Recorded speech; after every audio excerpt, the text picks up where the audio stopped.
शोहर के दामन का सहारा मिलेगा, वहीं पर उम्मे सलमा जिंदगी के शबो रोज गुजार लेगी। मगर जब पता चला कि मेरे शोहर का भी इंतकाल हो गया, मेरा शोहर भी शहीद हो गया, कहने लगी मेरी आंखों के आगे अंधेरा आ गया, पैरों के नीचे से जमीन सरक गई, मैं रोने लगी, चीख निकली।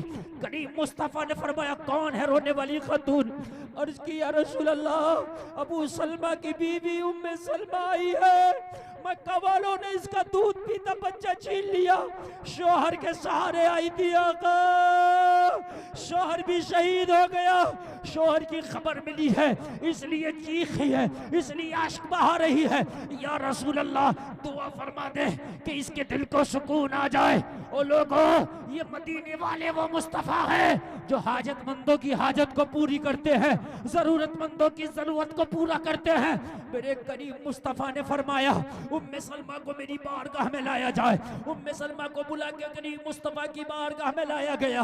मेरे करीम मुस्तफा फरमाते हैं उम्मे सलमा क्यों रोती है? उम्मे सलमा क्यों? कहने लगी या रसूल अल्लाह बहुत तकलीफ पहुंची है, मेरा बच्चा मक्का वालों ने छीन लिया। या रसूल अल्लाह मैं शौहर के उम्मीद पर आई थी, लेकिन यहाँ आकर खबर मिली है कि मेरा शौहर शहीद हो गया। या रसूल अल्लाह बीवियां अपने शौहरों के दामन में जो है आराम की नींद लिया करती है। या रसूल अल्लाह अब किसका दामन मेरे सर पे होगा? या रसूल अल्लाह किसका साया मेरे सर पे होगा? या रसूल अल्लाह मैं दुनिया में तन्हा रह गई हूँ, खानदान वालों को छोड़कर मक्का में आ गई हूँ, खानदान वालों को मैंने ठोकर मार दिया है इसलिए कि वो मेरे मजहब के शरीक नहीं थे, मेरे बच्चों को मक्का वालों ने छीन लिया है। या रसूल अल्लाह शौहर का साया उठ गया, मेरे करीम मुस्तफा मेरी जिंदगी कैसे गुजरेगी? मेरे नबी ने फरमाया दूसरा निकाह कर ले, तेरी जिंदगी गुजर जाएगी। मेरी शरीयत इजाजत देती है कि बहन दूसरा निकाह कर सकती है, कोई औरत दूसरा निकाह कर सकती है। अर्ज करने लगी या रसूल अल्लाह मैं बड़ी गरीब हूँ, मुझसे कौन निकाह करेगा? मेरे पास माल नहीं है, मुझसे कौन निकाह करेगा? अब वो जवानी के अय्याम भी गुजर गए इसलिए कि मेरा फर्स्ट निकाह हो चुका है, अब मुझसे दूसरा निकाह कौन करेगा? या रसूल अल्लाह कौन सहारा देगा? मेरे करीम मुस्तफा ने फरमाया ओ उम्मे सलमा जब कोई सहारा नहीं देता तो आमिना का लाल मोहम्मद रसूलुल्लाह सहारा देता है। नारे तकबीर, नारे रिसालत, मसलके आला हजरत, मजहबे इस्लाम, नारे तकबीर, नारे रिसालत। नहीं देता तो आमिना का लाल मोहम्मद रसूलुल्लाह सहारा देता है। उम्मे सलमा तुझसे कोई निकाह नहीं करेगा। अर्ज की आका माल मेरे पास नहीं, घर मेरे पास नहीं, दौलत मेरे पास नहीं, धन मेरे पास नहीं, वो जवानी का उरूज मेरे पास नहीं, इसलिए कि मेरा पहला निकाह हो चुका है, मुझसे औलाद की पैदाइश हो चुकी है। या रसूल अल्लाह कौन करेगा मुझसे निकाह? मेरे नबी ने फरमाया कोई नहीं करेगा तो तुझसे निकाह मोहम्मद रसूलुल्लाह करेगा। वाह वाह वाह, मेरे नबी ने जो 11 निकाह फरमाए हैं उसमें तन्हा एक कवारी है, तन्हा एक कवारी है। इसके अलावा मेरे नबी ने जो निकाह फरमाया है किसी बेसहारे को सहारा दिया। अरे वाह, मेरे करीम मुस्तफा ने, एक साहब ने मुझसे सवाल किया ये बताओ इस्लाम में 4 निकाह जायज है, तुम्हारे नबी ने 11 निकाह क्यों किए हैं? तो मैंने कहा पहली बात तो ये है कि जो शरीयत आवाम के लिए है वो शरीयत जरूरी नहीं कि मुकम्मल नबी के लिए हूबहू हो। नबी के मामलात अलग है, नबी के मामलात अलग हैं। और दूसरी बात यह है कि मेरे नबी ने खुदा की कसम जितने निकाह किए हैं वो सहारे दिए हैं। अब बताओ ये सहारा है कि नहीं है? अब बताओ कौन ऐसी खातून होगी दुनिया की कि नबी निकाह की पेशकश कर दे और वो इस पे खुश ना हो जाए? उम्मे सलमा कहती है रसूल मुझसे? नबी ने फरमाया हाँ अगर तुम्हारी रजामंदी हो तो तुम्हें भी मोहम्मद सहारा देने को तैयार है। माशाअल्लाह माशाअल्लाह। ये मेरे नबी हैं, ये मेरे नबी और ये इस्लाम है। उम्मे सलमा कहती है मैं राजी हो गई, मेरा निकाह मुस्तफ़ा से हो गया। ये उम्मे सलमा वही नबी की बीवी हैं जिनको मेरे नबी ने एक बोतल दी थी, वो बोतल में मिट्टी थी करबला की, और कहा था जिस दिन ये मिट्टी खून बन जाए समझ लेना मेरा नवासा करबला में शहीद हो गया है। ये वही उम्मे सलमा है, वो इन्हीं को दी थी मिट्टी की वो बोतल। इनको क्यों दी थी? दूसरी अज़वाज भी थी, उनको भी तो दे सकते, हजरत खदीजा को क्यों नहीं दी? हजरत आयशा को क्यों नहीं दी? इसलिए नीदी नबी को पता था जब करबला का वाक़या होगा तो सिर्फ उम्मे सलमा ही होंगी, उस वक्त कोई नहीं होगा, सिर्फ उम्मे सलमा ही होगी और कोई दूसरा नहीं होगा, और उम्मे सलमा ही थी। इससे पता चला मेरे नबी जैसे गुजरे हुए जमाने का देखते हैं वैसे ही आने वाले जमाने को भी देखते हैं। नारे तकबीर, नारे रिसालत, इल्मे गैब मुस्तफा, नारे तकबीर। जो ये कहता है कि नबी को पीठ के पीछे की खबर नहीं, मैं कहता हूँ वो बेवकूफ है। मेरे नबी तो वो है जिसके बारे में बरेली का रदाफ कहता है, और कोई गैब क्या तुमसे नेहा हो भला, जब ना खुदा ही छिपा तुम पे करे रो तो। सुभान अल्लाह, वाह वाह वाह। ये है मेरे करीम मुस्तफा। हाँ, जैसे में आने वालों, तुम बॉलीवुड के पीछे भाग रहे हो, हॉलीवुड के पीछे भाग रहे हो, हीरो हीरोइन के पीछे भाग रहे हो। अरे यार, दुनिया वालों को तो वो फॉलो करे कि जिसका कोई रहनुमा ना हो। अरे वाह, तेरा तो इतना बड़ा रहनुमा है कि दुनिया के रहनुमा भी तेरे नबी को देखकर सीख लेते हैं। वाह, हाय हाय हाय हाय, सुभान अल्लाह। एक बात बताऊं मैं, पेट का डॉक्टर जो गैस्ट्रो स्पेशलिस्ट जो सिर्फ पेट को देखता है, पेट की कोई भी खराबी दूर करता, उसकी फीस भी 2000 रुपए। मैं एक बार उसके पास गया तो मैंने देखा कि मिट्टी के बर्तन में पानी पी रहा है। मैंने कहा डॉक्टर साहब यार आप 1 लाख रुपया रोज कमाते हो, अगर हिसाब लगाया जाए उसकी इनकम टोटल 1 लाख रुपए रोज हो। मैंने कहा आपका तो सोने का गिलास होना चाहिए यार, 1 लाख रुपया रोज जो कमाता हो तो मिट्टी का बर्तन देख के ताज्जुब ना होगा? हाँ हाँ होगा, सोने का होना चाहिए था। कहने लगा मौलाना बड़े तेज आदमी हो यार, मेरे मिट्टी के गिलास पे भी आपने, बर्तन पे भी आपने नजर डाल दिया। मैंने कहा यार पूछने की तो बात है भाई, आप इतने बड़े हो, 1 मिनट का आपको 2000 रुपया आदमी दे के चला जाता, कुछ तो खासियत है आपके अंदर। कहने लगा मौलाना मेरी तो बर्तन खाने का भी मिट्टी का है, मेरी तो हांडी भी मिट्टी की है, जिसमें पकता वो भी मिट्टी का, जिसमें खाता हूँ वो प्लेट भी मिट्टी का, जिसमें पीता हूँ वो बेला भी मिट्टी का। मैंने कहा क्यों? कहने लगा बेवकूफ थोड़ी हो, ऐसे ही ना थोड़ी मुझे 1 मिनट का 2000 रुपया दे के जाते हैं, रिसर्च किया हूँ। तो मैंने कहा क्या रिसर्च की हो? बोले मिट्टी के बर्तन में खाने से गैस नहीं होता। माशाअल्लाह माशाअल्लाह, वाह वाह वाह वाह। मिट्टी का बर्तन बीमारियों को ले जाता है। मैंने कहा कैसे? जरा बताएं आप कैसे? जो दुनिया की साइंस आज तरक्की कर रही है वो 1400 साल पहले तेरे नबी ने रिसर्च करके छोड़ दिया। अरे वाह, जोर से कह दो यार सुभान अल्लाह। सुभान अल्लाह। अब खाली नाच सुन के जाओगे तो क्या पता चलेगा? कुछ नहीं, खाली क्या मिलेगा? हक है, क्या मिलेगा बताओ? कुछ नहीं कुछ नहीं। तो मैं नाच का मुखालिफ नहीं हूँ जी, मगर इस बात का मुखालिफ हूँ नाच सुन के भाग गए, इस बात का मैं मुखालिफ हूँ। ये बातें बताना भी जरूरी है। मैंने कहा ये बता यार कैसे ये मर्जों को खा जाता है? कहने लगा मौलाना जी सुन, मैं रिसर्च किया हूँ, रिसर्च सेंटर का पढ़ा हूँ। अच्छा मैंने क्या रिसर्च की? कहने लगे जो खाना आजकल ज्यादातर 90% खाना गैस पे बनता है। गैस चूल्हे हैं क्या नहीं आपके यहाँ? अरे है क्या नहीं है? कहने लगे जो चूल्हे में खाना बनता था पहले जमाने में, वो चूल्हे का जो टेम्परेचर होता वो होता 90 तकरीबन, कितना 90-100 के आसपास कितना होता है टेम्परेचर। और जो गैस सिलेंडर पे खाना बनता उसका टेम्परेचर होता 1900। कहने लगा जो खाना गैस पे बनता है वो खाना तकरीबन 30% जलता है, दिखता नहीं मगर जला होता है। और उस खाने को जब खाते हैं तो पेट में जलन होती है, जला खा जलन होगी, गैस बनेगा, आंतों को चिपकेगा, लीवर फैटी होगा। लेकिन जब उसी गैस पे मिट्टी की हांडी को रख देते हैं तो वो 1900 टेम्परेचर को कम करके सीधा 200-300 पे ले आता है।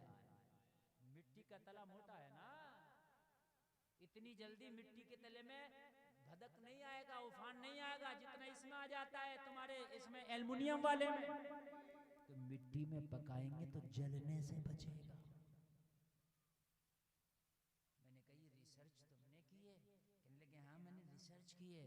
मैंने कहा डॉक्टर साहब तुमने आज की है, ये किसी के बाप का तरीका नहीं, मिट्टी के बर्तन में खाना मदीने वाले मोहम्मद रसूलुल्लाह का तरीका। माशाअल्लाह माशाअल्लाह सुभान अल्लाह। कहने लगा सच में? मैंने कहा हाँ। मैंने कहा पढ़ना आप मेरी नबी की जीवनी को। मैंने कहा आप चाहो तो सोने के बर्तन में खा सकते हो, ऐसे मेरा नबी चाहता तो सोना चांदी के बर्तन में खाता। मेरा नबी पहाड़ों को हुक्म दे देता तो सोना चांदी के बन के मेरे नबी के घर में आ जाते, मगर मेरे मुस्तफा ने मिट्टी के बर्तन में खाया। मिट्टी के बर्तन में खाना सुन्नत है। मेरे नबी ने रिसर्च कर लिया था कि 1400 साल के बाद भी अगर मिट्टी को इस्तेमाल किया जाएगा तो बीमारी से महफूज रहोगे। अरे वाह वाह वाह वाह वाह वाह वाह, अरे वाह वाह वाह, जिंदाबाद, क्या कहते हैं? हाय हाय हाय हाय, जिंदाबाद। खुदा की कसम पता उसने क्या जवाब दिया था? कहने लगा था मौलाना जी तुम्हारे मजहब की कई बातें मैं और सुन चुका हूँ, और कई बातें जो सुनता हूँ तो ऐसा दिल चाहता है कि यार फिर कलमा ही पढ़ लिया जाए। अरे वाह, हाय हाय हाय, क्या कहते अरे जरा गौर करें यार, ये रिसर्च सेंटर का बहुत बड़ा पढ़ा लिखा काबिल कह रहा है। और जलसे में आने वालों किस दुनिया की बात करते हो तुम यार? आइडियल वो बनाए बॉलीवुड और हॉलीवुड को जिसका कोई आइडियल पेशवा ना हो। अरे तेरा आइडियल तो आमिना का लाल है ना, है ना, है ना? जा पूरे बॉलीवुड से पूछ लियो, जितने भी हीरो हीरोइन है ना सबसे पूछ लियो कि ये बताओ पानी पीने का तरीका क्या है, अगर बता दे जाओ, अगर बता दे। ये पूछ लियो कि पैजामा पहनने का तरीका क्या है, बता दे जी, नहीं बता पाए, या पूछ लो अगर बता दे। नहीं बतला ना बता ही नहीं सकता। तेरे नबी ने बताया पैजामा पहनने का तरीका तक बता दिया, अगर पहनो तो बैठ जाओ, दाहिना पैर डाल, फिर बायां पैर डाल, जूता पहनो तो दाहिने पैर में पहनो। यार इस्लाम जैसे इतनी बारीक बारीक चीजों को भी, सुरमा लगाओ तो दाहिनी आंख से शुरू करो, नाखून काटो तो कैसे शुरू करो, सो तो कैसे सो, सोने तक का तरीका इन हीरो हीरोइन से पूछना। अच्छा बताओ सोने का तरीका क्या है, अगर ये बता दे जाओ, मैं गारंटी दे रहा हूँ अगर ये बता दे।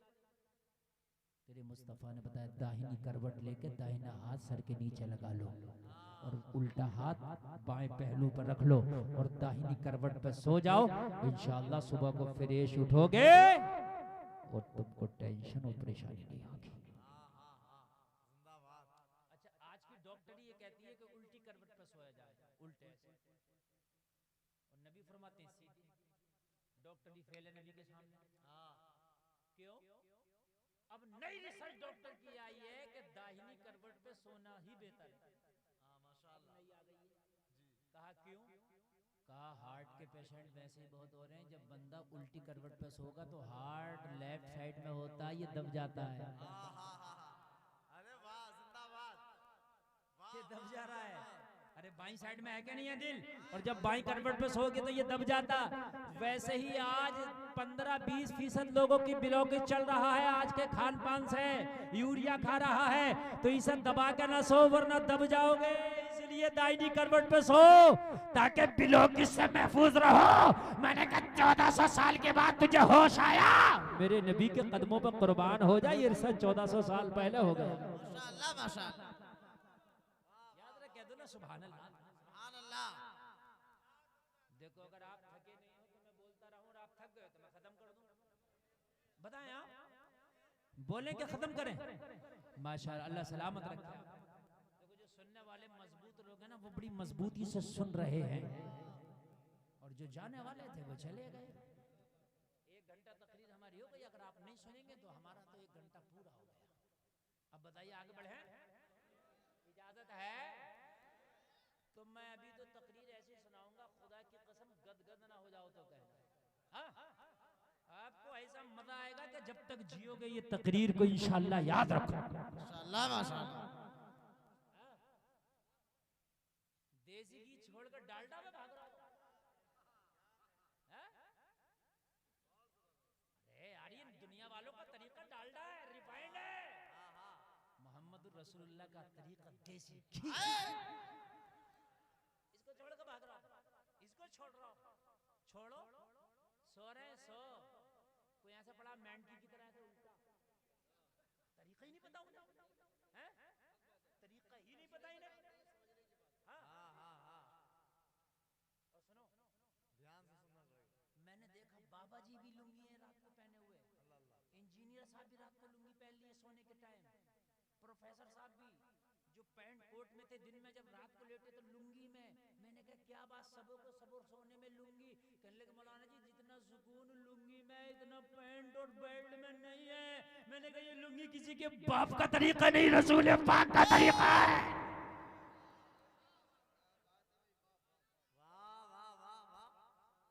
हमने कहा मेरे नबी का तरीका चाहे खुश होकर मानो या मजबूर होकर मानो, बेटा मानना पड़ेगा, तरीका ही ऐसा है। क्या पड़ेगा? मानना पड़ेगा, मानना पड़ेगा। अभी कुछ दिन पहले बड़े शो दिखाए लोगों ने, बड़ी शो में आ रहे थे, वो खा रहे, पार्टियां चल रही हैं, कुछ खड़े होकर खाना खा रहा, गधों की तरह खच्चर चल रहा नहीं चल रहा सब खाना। अब फिर आ रहे हैं वापसी में, फिर आ रहे हैं पीछे की तरफ। अब होटलों पे जाओ जो हाई फाई होटल हैं, खाना क्या है? सरसों का साग, मक्की की रोटी। मैंने कहा यार आज से अगर 20 साल पहले अगर ये कह देते मक्की की रोटी तो क्या घर में ना खाऊंगा, यहाँ पैसे देके खाऊंगा, यहाँ स्पेशल के लिए आया हूँ। मगर अब स्पेशल फिर उल्टा हो रहा। आज से 30-40 साल पहले रेशम का लिबास आया, टेलीकोट आया, खादी को कोई पसंद नहीं करता था, अब कॉटन, खादी, लीलन अब सब पसंद किया जा रहा है जी। मैंने कहा करो तरक्की बेटा, दुनिया गोल है, घूम के फिर यहीं आओगे। दुनिया गोल है ना, जाओ फिर यही मोहम्मद के तरीके पे आओगे। सुभान अल्लाह सुभान अल्लाह। अरे आ रहे हैं कि नहीं आ रहे हैं? आ रहे हैं। बड़े से बड़ा सेलिब्रिटी, बड़े से बड़ा अपने आप को फाय फाय करने वाला, अब वो भी आ रहा पीछे की तरफ, खादी पहन रहा, खादी। और कुछ दिन के बाद देखना, ये बात जुमला मेरे नोट कर लिए जाए, और ये नोट करें, ये कैमरे वाले जो चल रहे हैं, मेरा जुमला नोट करें। कुछ दिन के बाद मेरी जिंदगी रहे या ना रहे, मेरा वादा, मेरा दावा है, टाट का लिबास भी आएगा मार्केट में, जो टाट का लिबास कभी उमर इब्न खत्ताब ने पहना था। और टाट की मैंने बनी हुई जवार कट मैंने देखी है, और बड़े से बड़े मैंने बड़े अमीर लोगों पे देखी है, बिल्कुल जो टाट वाला बोरी होती है ना टाट की, उसकी जवार कट, ये बाज कट मैंने बनी देखी है। कुछ दिन के बाद देखना मार्केट में आएगा लिबास। दुनिया गोल है, भाग कहां भागेगा, फिर वही आएगा। सुम्मा रददनाहु अस्फल साफिलीन।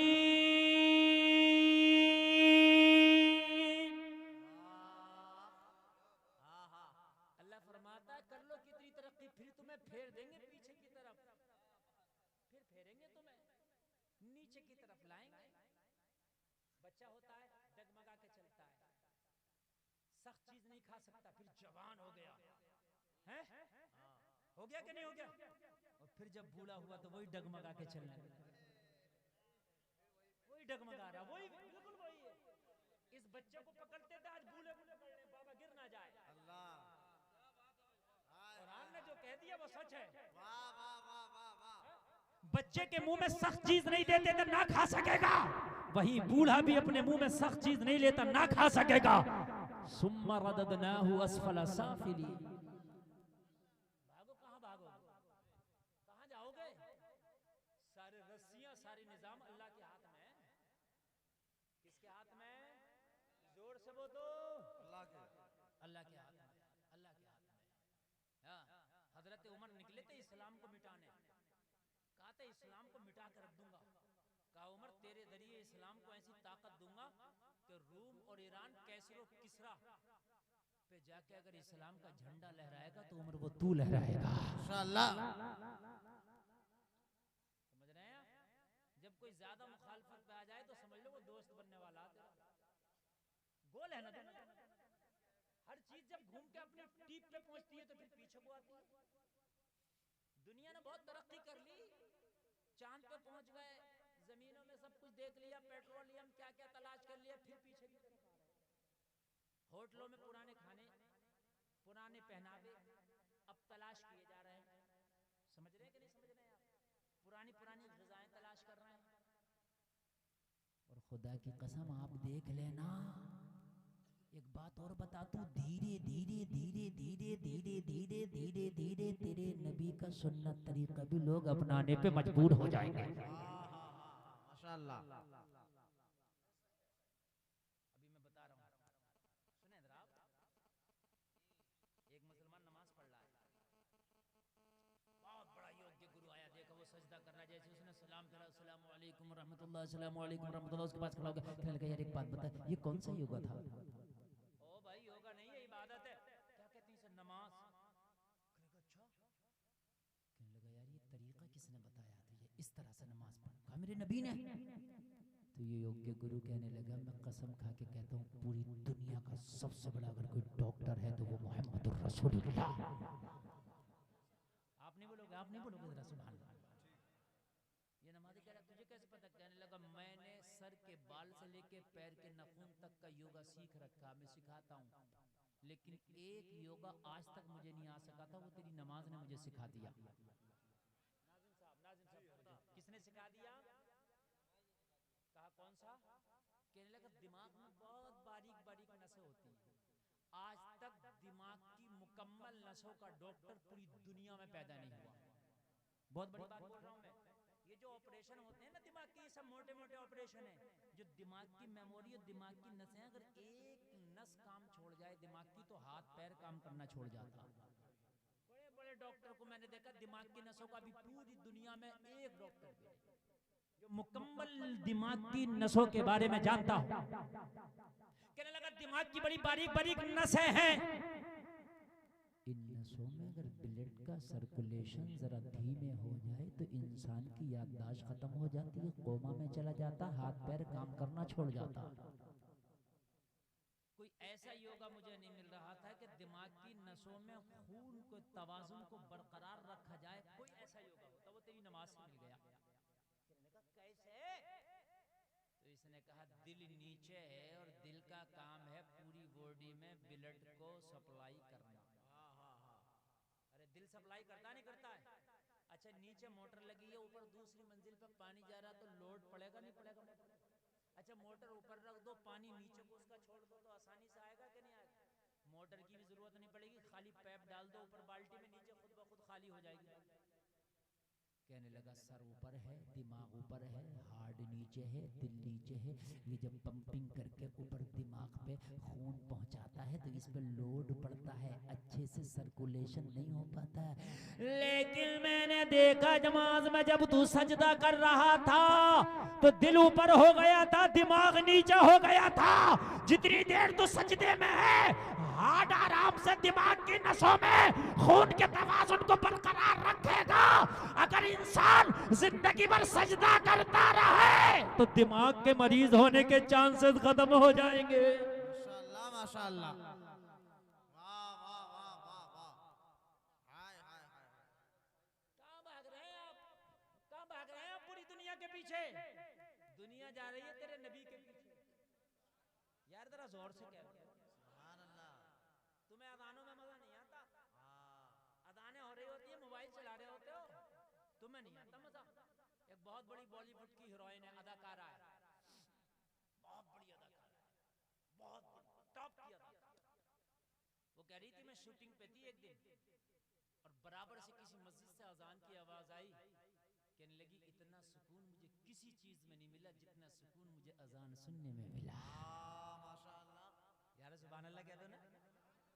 अदाकारा का ये बयान है, मुझे अज़ान सुन के उसमें सुकून मिला। आपसे एक रिक्वेस्ट, एक गुजारिश, वो ये है कि कुछ कुछ अजान देने वाले अजान पढ़िए ऐसे हैं कि उनकी अजानों से तो मुझे भी तकलीफ होती है। इसको एक लफ्ज याद नहीं है, एक मखरज याद नहीं है, ऐसी अजान पढ़ता है कि ये पता ही नहीं चलता कि अरबी वाली अजान पढ़ रहा है कि वो किसी और जबान में पढ़ रहा है। अशहदु अल्ला इलाहा इल्लल्लाह। अब मुझे क्यों हजरत मैं गलत कह रहा हूँ? अब इससे कभी तू अजान ना पढ़, या तो मश्क कर ले, सीख ले, तो लड़ जाएगा, डंडा लेके आ जाएगा। मैं अजान पढ़, अरे भाई मखरज निकाल, सही से अजान पढ़, ताकि अजान लोग सुने तो उनके दिल मस्जिद की तरफ खींचे चले जाए। माशाअल्लाह माशाअल्लाह। है कि नहीं? और अच्छा मुअज्जिन रखो, तुम भी नहीं रखोगे, तुम्हें भी फ्री वाला मुअज्जिन चाहिए। और उसमें नचनिया और कव्वाली और मुकाबला तो करा लोगे आप कई कई लाख का, मगर मुअज्जिन को नहीं दे सकते आप 10,000 रुपया, क्योंकि जो अच्छा मुअज्जिन आएगा मशाक होगा, कवाइद की रियायत करेगा, सही तरीके से अजान पढ़ेगा, जिसकी अजान सुन करके मस्जिद की तरफ दिल खींचा चला जाए। ऐसा मुअज्जिन पैसों से मिलेगा, तुम्हें चाहिए फ्री वाला। तो फ्री वाले तो ये गांव के खांसते हुए कक्का ही आएंगे, ये ताऊ आएंगे, ये दद्दा ही आएंगे, समझ रहे हैं? ऐसी अजान पढ़ते हैं, यकीन करना यकीन करना। एक तो अजान पढ़ा था माज़अल्लाह, अल्लाह ऊपर अल्लाह ऊपर, बताइए माज़अल्लाह, ये अजान है ये? हैं? और कोई मना नहीं करता, मना कौन करेगा? क्योंकि फ्री में आ रहे हैं ना ये अच्छे मशाक, अच्छे मखारिज वाले मुअज्जिन रखो, ताकि उनकी अजान सुन के अपने तो अपने गैरों के दिल भी पिघल जाए। माशाअल्लाह सुभान अल्लाह सुभान अल्लाह। ऑपरेटर साहब जरा इको बढ़ा दो, हमारी बारी को भी थोड़ा सा गूंज बढ़ा दो, जैसे मोहम्मद अली भाई पढ़ रहे थे। हेलो गूंज और बढ़ाओ, और गूंज पैदा कीजिए, इको बढ़ाइए। हेलो, क्या प्यारी है। अगर कोई अजान पढ़ने वाला पढ़ने लगे अल्लाहु अकबर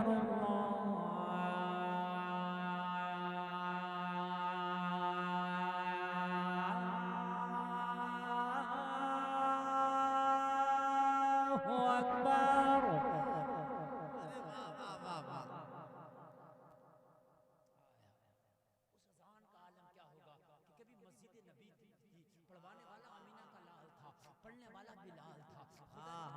मदीने की गलियों में अज़ानों की आवाज़ें गूंज रही हैं। लोगों, मुअज्जिन ऐसा हो कि अगर बेनमाजी भी सुने ना उसकी अज़ान को, तो एक वक्त के लिए उसका दिल हो जाए यार छोड़ दे दुनिया की रंग रंगलियों को, छोड़ दे दुनिया के काम को, चल वजू कर यार मस्जिद के सजदों में अपने दिल को लगा ले।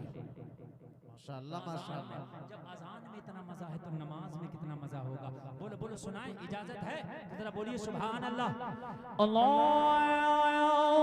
अकबर अल्लाहु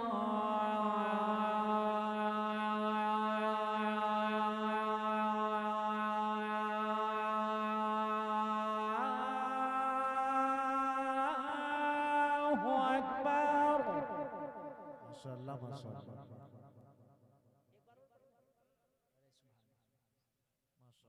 पढ़ देते हैं, बड़ी अच्छी बात है, आपको अच्छा लगेगा।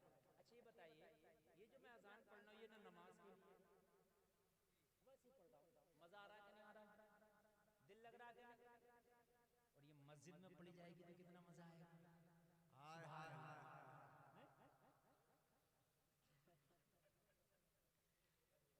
ये 8-10 वाला रख नहीं पा रहे, मुझे कहाँ से रखेंगे? अल्लाह अल्लाह सलाम। अशहदु अन ला इलाहा इल्लल्लाह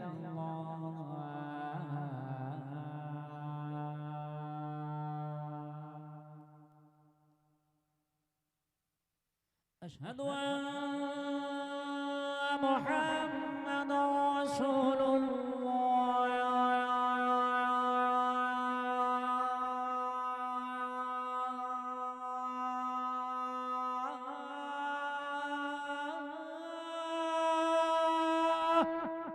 माशाअल्लाह माशाअल्लाह।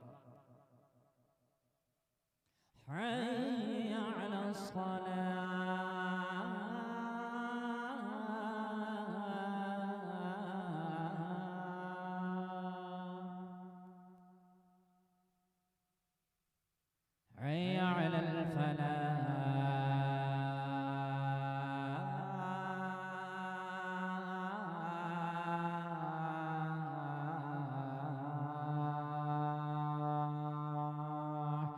अल्लाहु अकबर अल्लाहु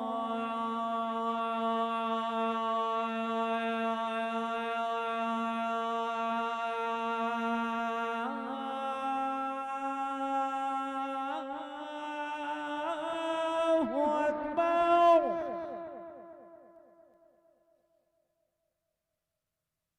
ला इलाहा इल्लल्लाह।